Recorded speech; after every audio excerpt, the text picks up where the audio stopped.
Welcome back, Magic players, ladies and gentlemen, and people of all kinds. Here we are for Enter the Dracomancer, the deck that everyone loves to like and likes to never play with, because it's considered one of the worst decks in the game. So far, the first decks that we've been going over have all been some of the more powerful ones. It just happens to be that way alphabetically.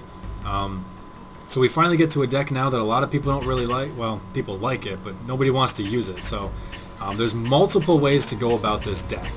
And we notice right at the start that it's 3 colors, so some people immediately want to take out one of the colors, just to make things a little bit smoother and a little bit easier. I'll discuss that later. I don't personally agree, but then again, I've also never play tested it that way, so I can't truly say that I prefer it with just 2, but we'll get to that when we get to that. In any 3-color deck, you have to use these just to fix yourself so that you don't get screwed off. And the thing with the dragon decks is we got a lot of really crappy cheap stuff that isn't really going to get the job done, and then it's all about playing ginormous, mythical, flying, fire-breathing beat sticks that just end the game. And that means it's a slow-paced game, or a slow-paced deck I should say, and a fast-paced game. It's very end-game oriented. So that means by nature we have to either do things to 1, ramp up and get there quicker, or 2, do things to stall long enough that we can get there without getting too far behind, or in the best case scenario, do both. So it's actually a fairly tough deck to trim because of that, because you have to be heavy on both ends. You have to not limit yourself early, but you have to have enough late game so that when you get to late game you can actually win the game still.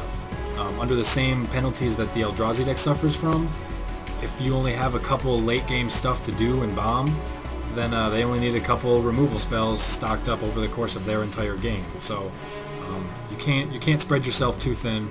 You can't be butter scraped over too much bread, as Bilbo likes to say after his years with the ring. But we're going to start off right here at cost number 1. 1/1 creature for 1. When he dies, he replaces himself. That's absolutely amazing in a deck that needs to stall, especially against aggro decks where there's so many 1 and 2 drops. You need to run at least 3 of him. His little token thing also has another benefit that we'll get to later in the game. Let's just say this is a tasty looking little creature. So I'm going to run all 4 because I want as many of them as possible. If I get 2, that's fine. It means I can buy myself 4 turns of time. That's great. Banefire is amazing. It's funny the first time this was printed to see a rare burn spell, but that's just because of legacy more than anything else that the not countered ability comes into play. So its ability of not being countered will probably never ever happen here in duels, but it's still an X cost burn spell you can use to the face of the player, you can use to a creature, you use Banefire. Dragon Breath, I'm not really I don't really like it that much. It is nice that it gives the creature haste, so when you play your fat guys are suddenly much more threatening, but a lot of them already have haste, and I'm going to be too busy trying to not die than bother playing an enchantment on a creature whose purpose is to sit here and try and make me get to the late game. And just like the haste and fire breathing, if I put it on a Dragon Speaker Shaman, I'm still not going to attack with the guy. You know, same with the Dragon Fangs. Like, it's got a very, very potent ability, and it can be very powerful. I just don't know if I have the space for myself. So I have to try this one. I do like Dragon Fangs a little bit more than Dragon Breath. So I do have to try this out a little bit more. But at first glance, no, I don't want to include them. Artifact Mutation. Destroy an artifact, can be regenerated, put a bunch of stuff into play. That sounds well and dandy, it sounds perfect. The problem is there's not that many artifacts that get played. If this was Hull Breach, I would say run it. But it's not Hull Breach, it's Artifact Mutation. So there's just not enough artifacts, really. There really isn't. You can't really run it. Dragon Fodder. Under the same guise as the Thallid, you want to run as many of them as possible. This gets you both tokens immediately. This one gets you both, or 2 tokens over time. I guess there's advantages and disadvantages to both. And then ironically, despite this being a dragon deck, a lot of people don't like running this guy. Because they go, oh, he's just going to get removed, he's not going to participate in combat, double red is too hard to get in a 3-color deck, blah, blah, blah. But those are the reasons exactly why you have to run him. Because he will get removed. You play him on turn 3, people do not want to see dragons on turn 4, they will remove him, and thus the dragon that you're going to play in 2 turns anyway is going to be much more safe, and therefore just as deadly. Like, you should be able to survive for those first few turns.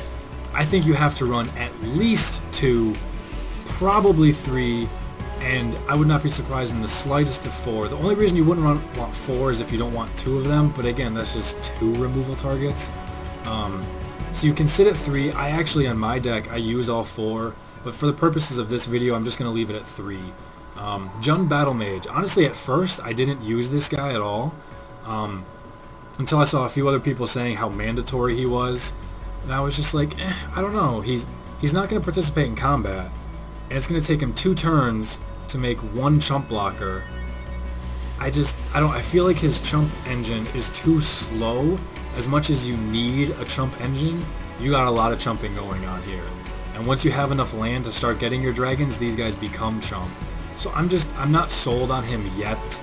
I have to play with him more. So I include him now because I feel like he should be. The lose a life is probably going to be most likely irrelevant. I suppose it could potentially come into play, but he's more there just for the free chumps. Borderland Razor, like, I would rather chump with freaking Borderland Ranger here. He doesn't ramp per se. He gets you a basic land card into your hand. So I guess if you missed a land drop you can play it, but that's not ramp, that's just keeping pace. But he does fix you. So if you want to use Predator Dragon, which is 3 red, or if you want to use triple color and you need a black, you know, he's your way to get it.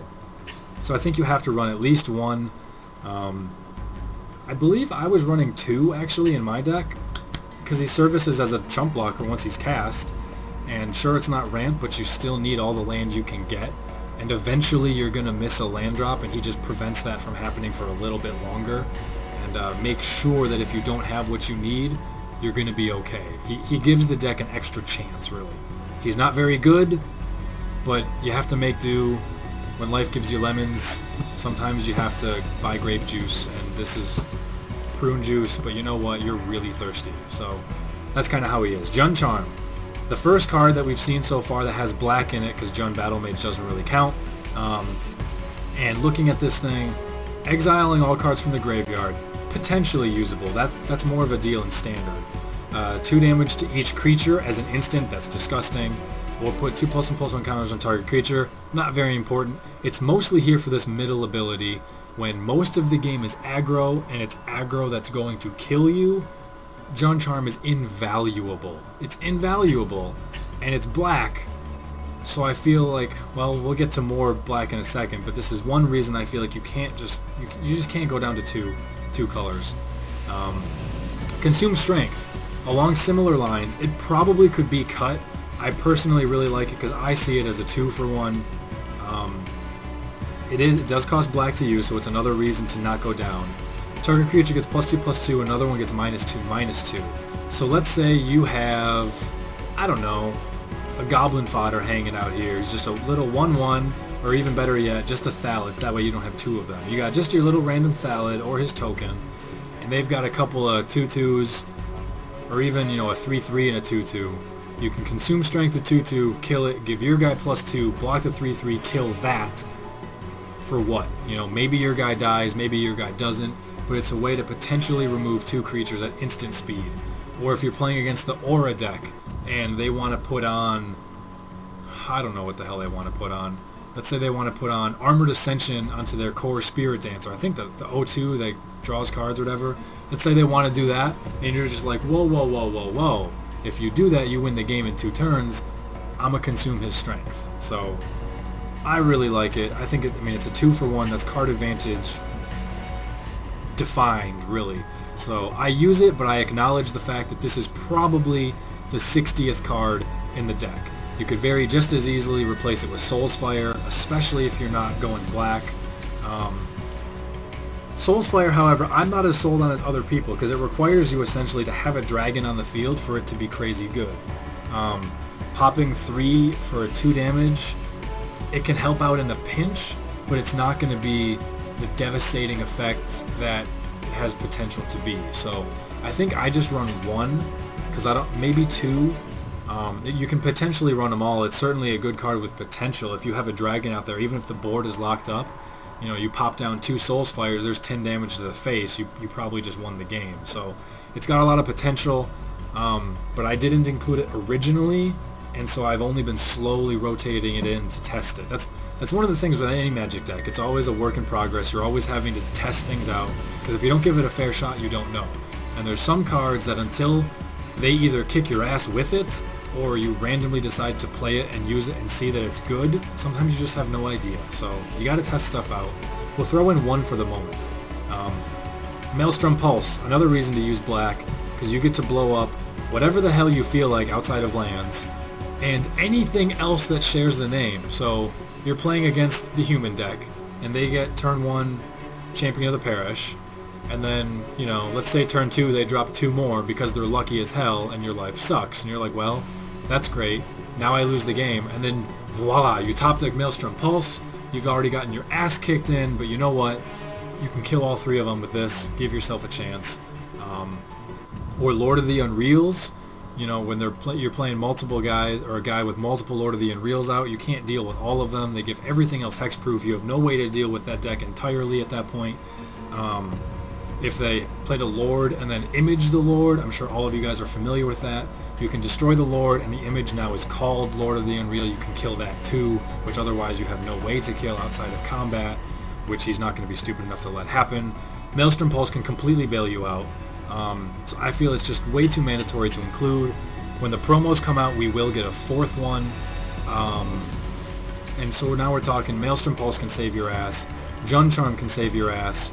I don't know how you can play this deck without black and not get destroyed by aggro. Granted, to be fair, even though I just mentioned you have to test stuff out, I have not personally tested a 2-color deck with this, but that's because I feel like you just can't. It's just too much. Now we get on to a little bit of the mana ramp and fixing. This deck has high cost stuff, so one method is to stall, one method is to ramp. With 3 colors, you also want to make sure you can pull out everything that you can, so we want to run all 4 cultivates. If you're not running black, you can potentially take out a couple of them, as you won't need to fish for a black mana as much. So that's really where it comes down to. This guy, he's double green, which makes him a little annoying to cast, no joke. But he's 4 for a 5/5, which by itself, I would include that in the deck, 4 for a 5/5, just as a large body that can help you get to the next level in the game. So right now all your stuff is chumping, it's all weak, it's all low, and they're starting to get more guys out, they're starting to get bigger guys out themselves. He kind of beats the curve a little bit. Old school Magic, the thought was if you had, whatever the cost was, that's what the power and toughness should be, and then any abilities they have should add either 0 or 1 to the cost, depending on whether it's rare or how high the cost already is, or if it has a drawback or not, etc. So, we're looking at Dirkwood Boars, 5 for a 4/4 with no abilities. And you look at Sarah Angel, 5 for a 4/4 with 2 abilities. Like, alright, creatures are getting better. And then you look at this guy, he's 4 for a 5/5. That's already good. He can't be countered, likely never going to happen. Creature spells you control with power 5 or greater, aka all of your dragons, also can't be countered.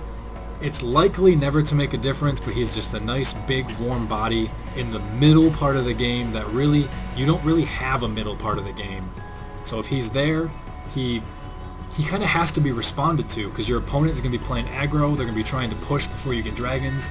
Oh look, now you're starting to drop fatter guys, they're going to need to feel like they need to push, so they're going to force their way to get through him, and that might not help him. It really might not. He helps make a nice little dent there. Here we go. 4 for a 2/2 Devour 1. If you Devour, he gets Flying and Trample. So assuming you Devour, because if you don't Devour, then don't play him. We're looking at 4 for a 3/3 Flying Trample. That is a very good mid-game if you want to go the mid-game route. I personally haven't tested him because I've used the heavier build, but you got plenty of stuff to Devour. Like this guy, and he replaces himself. One of those guys, whatever. If you want to play the mid-game version, you don't need, where are they? You don't need these guys as much. I mean, granted, that would make him 2 to cast, which would be disgusting. You could theoretically play 2 of them on turn 4 after casting this guy. But I don't have any experience with them. I've never seen anyone use them. So I'm going to leave him out for now. But we've mentioned a few times now about the mid game. If you wanted to play a little bit quicker with a little bit weaker stuff, he's going to be one of your better bets. And they give you a full playset of him, so that says something too. Bloodbraid Elf. The only ability equally as broken, or if not more broken than Annihilator, is Cascade. Cascade gives you free stuff that your opponent can do absolutely nothing about. It allows you to get a free spell off the top of your library for less than the casting cost of this guy. So anything 3 or less. Let's say you cast Bloodbraid Elf, I can get a free Cultivate. Yes, please. I can get a free Maelstrom Pulse. Yes, please. I can get a free Soulsfire. Well, that potentially sucks, especially because the Soulfire will trigger before the Bloodbraid, I believe. So you won't be able to use the Bloodbraid's power. So that could suck. That's another reason to not run a lot, unless you just don't want to run Bloodbraid. Consume Strength. It's not exactly the best thing to pull with a Bloodbraid. Jund Charm is not either, because you want to save the instant Pyroclasm in a pinch. So again, like now we're starting to run into a few cards that we don't want to get. But 4 Cultivates, 3 Pulses, you know, you can get Borderland Rangers or other chump creatures to help, you know, beef up your early game there. God, getting a Banefire would suck, wouldn't it? But it allows you to go through all that stuff and really give you a very high chance of helping yourself at a small cost of maybe not being the most optimal. Like, it's still not going to be bad to get these, it's just not optimal, I guess is what we're really going with. It makes a nice mid-game body, 3-2. It's haste, so even if you draw it late, it still makes an impact. It's a very good card. Do we get another one later? They do not give us another one in promo unlocks. So maybe having it just as by itself, it won't quite fit, but I think it should fit. It's very good. Ogre Battle Driver. Whenever another creature you control enters the battlefield, it gets +2/+0 and haste. If it was just one of those abilities, it wouldn't be very good. But because it's both, it makes any creature you get after he's on the field a game-ending threat. So if you drop that goblin fodder thing or whatever, the dragon fodder thing, suddenly you have 6 power worth of hasty creatures out of nowhere just because you cast this guy sometime. Just because you cast this guy sometime in the past. Any of your big fat dragons, they're already very threatening. They already might be haste, but not all of them, and now they're just really, really big. So I've honestly, despite the fact that he has been in every single deck build with this deck I've used, I've never drawn him once, and I've never seen him played, which is very unfortunate, but it feels too good to pass up. Maybe I haven't seen him because he doesn't work out, or because nobody plays dragons, or because he's a one-of. I've never drawn him, so I don't have any personal experience, but I think he would just be too good. Crucible of Fire. A lot of people are very enchanted by the thought that, hey, I can play this in the middle and then my dragons just get disgusting. But I'm still too worried about trying to not die in the middle, so I don't play it in the heavy build. Your dragons should already win the game. If your dragons can't win the game as they are, then Crucible of Fire probably wouldn't help you win the game anyway. However, if you want to play a mid-game version with these guys, for example, Crucible of Fire becomes infinitely superior as a play. So it is definitely something to consider. I just personally don't run it in there. Maybe run 1. I could see that happening, because it's certainly not going to be bad to give your dragons +3/+3, especially if you're able to play them a turn earlier. We're talking, you know, play this turn 3, play this turn 4, and then you can play a fat-ass dragon who's kind of crazy, but you know, whatever. Or if your Speaker Shaman gets removed, play him turn 5, you play your dragon turn 6, and now you have a +5/+3 haste dragon. Okay. Here we go, another Devour guy. He's 5 for a 5/5, which by himself makes him worth including. Devour 1, he doesn't get any abilities from it, he just gets slightly bigger, so I probably would rather have the chump in that case. But 5 for a 5/5 makes him worth including just as a mid-game creature. He's not a dragon, unfortunately, but he's worth having. Unfortunately for me, he never made the cut. He was always like card 62 to 64 was this guy. So it really just depends on your build, but he's not a bad option by any means. Torrent of Fire. Damage equal to the highest converted mana cost among permanents you control to creature or player. Unfortunately, it's a sorcery, and it requires you to be far enough along in the game where you have something big. You can deal it directly to the player, which is nice. I suppose if you weren't running black, you probably have more space for it, although I probably would just run more creatures instead. So I don't think it really makes the cut. I think you're better off with Soulsfire, because power and casting cost are both going to kind of be about the same anyway. And Soulsfire is easier to cast, it's a sorcery, just use that instead. And now we get to the dragons, the heart of the cards. Broodmaydrag, he uses black. He's 6 for a 4/4 flying, which is a little bit weak. When he enters the battlefield, he doubles himself. You get another one. So even if he's removed, he still has essentially himself there. He clones himself for free. Excuse me, my throat's really killing me. Take a drink. Ah, got my throat. So even if he does get removed, he still makes a permanent, immediate, powerful impact. And it works even more epic with that Ogre Battle Driver guy, because then they're both coming in to kick your ass. Again, it works well with Crucible of Worlds, because then they're both extra fat. I feel like he's must run, and again, he's a black dragon. So now we're looking at 3 Maelstrom Pulses, which eventually will be 4 once the promo unlocks come out. The 2 Jun Charms. Now this guy, it's like I can't throw all that away. I just can't. He's too good. Auto-include in my book. These guys, 6 for a 5/1 haste. His purpose is to be cycled for a land, and I'm not sold on that. I would rather just play a land over him, honestly. Like, his purpose as a creature is never going to get used. You're really only using him to cycle for a land. Screw that. I guess you can devour him after you cast him and don't do anything. I don't know, whatever. At 6 mana, we have better shit to play, so I don't look at that. Dragon Broodmother, another 6 mana. A little bit tougher to cast with the triple color over there, but just make sure you get 1 swamp, 2 green, and then everything else mountains. It's 6 for another 4/4 flying, so it's a little bit weaker on the power curve, but at the beginning of each upkeep, you get a dragon creature with flying in the battlefield. So just by that itself, it creates an instant engine that happens all the time. So by the time you get back to your turn, you've got 2 extra dragons. Or just start devouring crap, and then there are 3/3 flyers for free that will continuously be coming until this thing dies. So it must be responded to as soon as possible, because, you know, it's going to pop out, you're going to cast it, it'll be their turn. Before they have a chance to respond, devour something so you get a 3/3 flyer for it, even if this is gone. And then if they can't remove it in that one turn, have it be your turn again, you get a 1/1 token, let it sit there. Going into their next turn, devour that 1/1 token with your new one, and now you got 6 extra power. It gets out of hand, you have to play it. And the promo unlocks actually give us another one, so we're going to play both. Dragon Lair Spider. I don't think many people run this card. I don't. But I think it's way too good. It's still got the power in there, 5/6 for 6, so it's still certainly no slouch offensively. It has the reach, so it's not going to let you down defensively either. And in this deck with all these things that want to devour guys, he's going to get you all sorts of extra chumps and extra fodder for devouring. And this deck really, it needs more stuff to do. With the Ogre Battle Driver, it'll come in as a 3/1, sure, why not? So even if he gets immediately removed, he replaces himself with a token that can get devoured later. It can be another chump blocker. Excuse me. So I think he's a must-run. I haven't seen anyone else use him, but I think he's really good. And he's 6, which is a big deal. You want things 6 instead of 7+ if you can.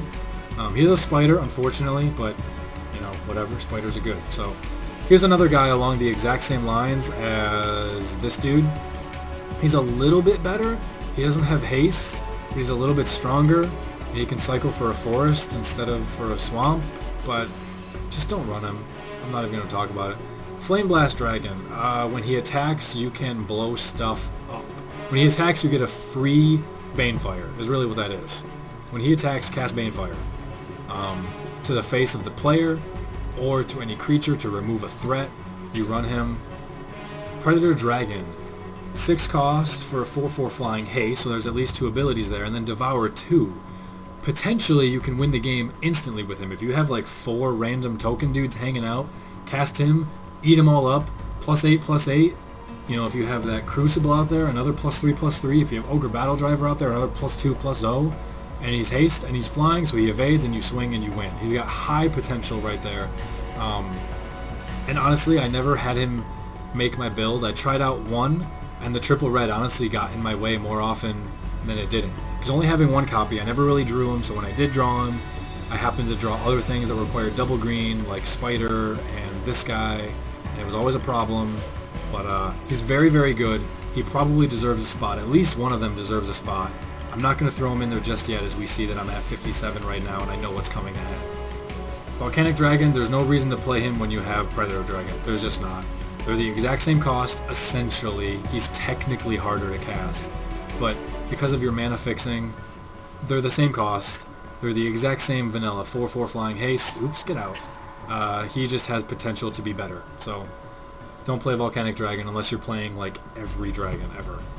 Dragon Roost, it's too slow. Sangreite Surge, target creature gains +3/+3 and double strike until end of turn. You can potentially win the game with this, putting this on a dragon, and it's just game over. That's an automatic +6 damage in addition to doubling whatever your best creature is. So there's that, but you're probably better off just playing another creature. If you play a dragon instead, you're still going to be winning the game. It's less removal weak, which this deck is a little removal weak, and the cost is crazy high, and it's a sorcery.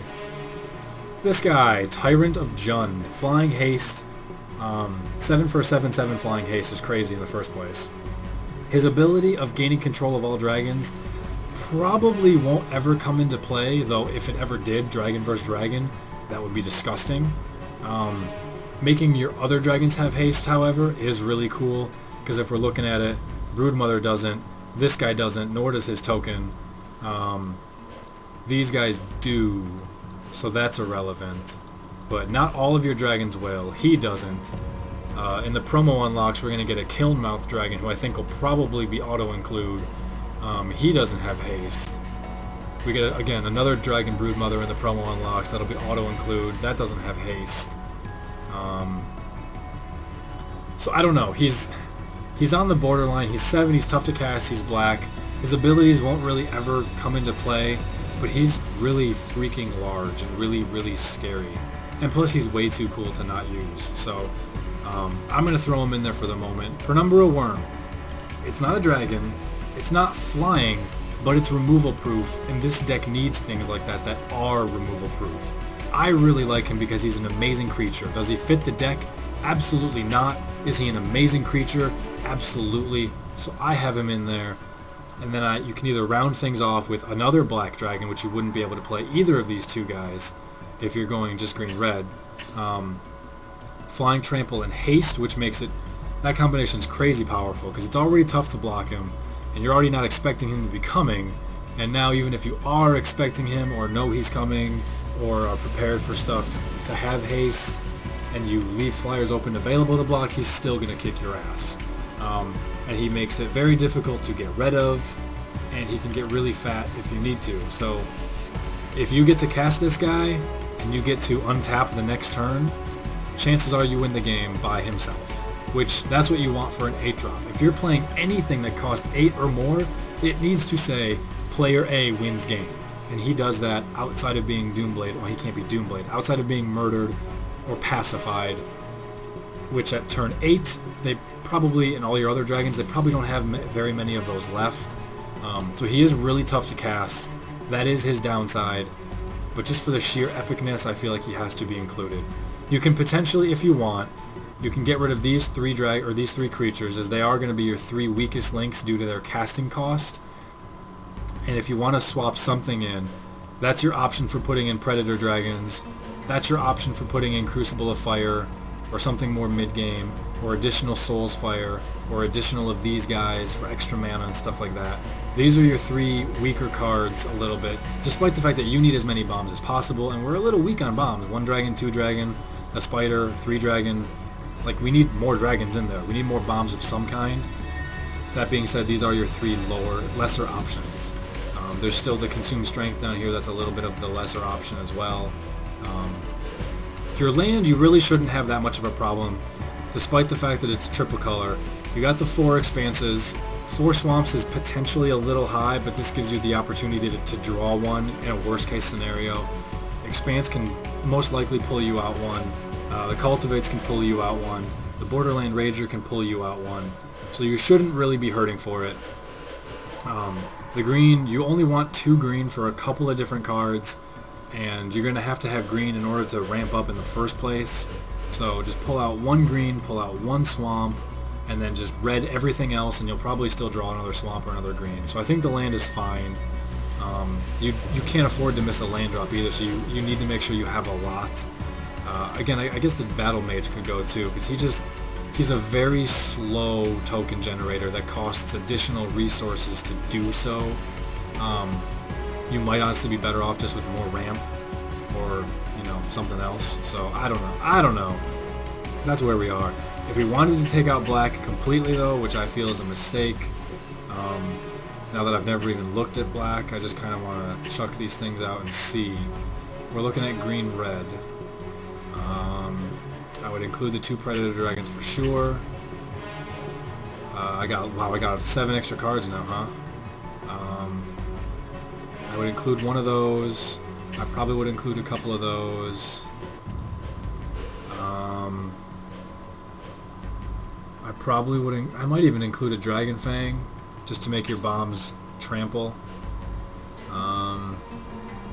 You wouldn't need the land fixing as much either, so I could potentially take out a cultivate, or even take out the 4 cultivates, add in the borderland ranger, which it's not accelerate. I don't know, that sounds bad.